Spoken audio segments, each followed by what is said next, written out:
La senatrice di Noi Moderati Maria Stella Gelmini ha partecipato all'incontro organizzato dal coordinamento di Udine del partito sul tema Il Friuli, un modello di autonomia responsabile. A fare gli onori di casa il direttivo cittadino del partito, con il coordinatore Sandro Bassi, la consigliera comunale Giulia Manzan e il vicepresidente del Consiglio Comunale Raffaella Palmisciano. A margine dell'incontro abbiamo intercettato l'ex ministro, affrontando con lei alcuni temi di attualità.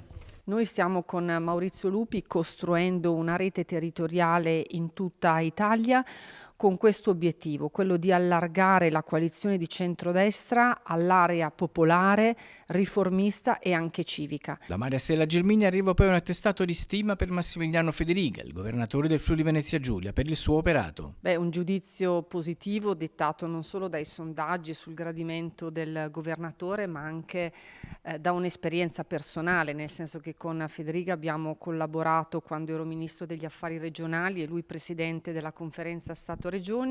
È persona apprezzabile sia per i toni moderati, per la capacità anche sui temi divisivi di trovare un accordo, e direi che ha connotato con la sua leadership il buon governo del centrodestra in Friuli Venezia Giulia.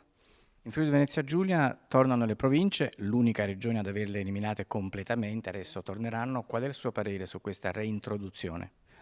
Sicuramente è un fatto molto positivo, perché da responsabile enti locali di Noi Moderati sono sempre a contatto con i sindaci, con gli amministratori, e ascoltando la voce di chi è in prima linea nel governo dei territori, l'assenza delle province si sente molto, non solo in Friuli ma anche altrove, dove di fatto con la legge del Rio sono state ridotte di gran lunga rispetto al passato, anche perché dobbiamo pianificare e costruire le politiche del territorio anche a livello provinciale, cioè quindi a livello dell'area vasta, non solo a livello puntiforme del comune o quello macro delle regioni. C'è un livello intermedio che aiuta a pianificare meglio e a prendere decisioni più sagge sul tema delle infrastrutture, della mobilità, dell'ambiente, non solo dell'edilizia scolastica. Quindi io sono assolutamente una sostenitrice della necessità di reintrodurre le province a livello nazionale.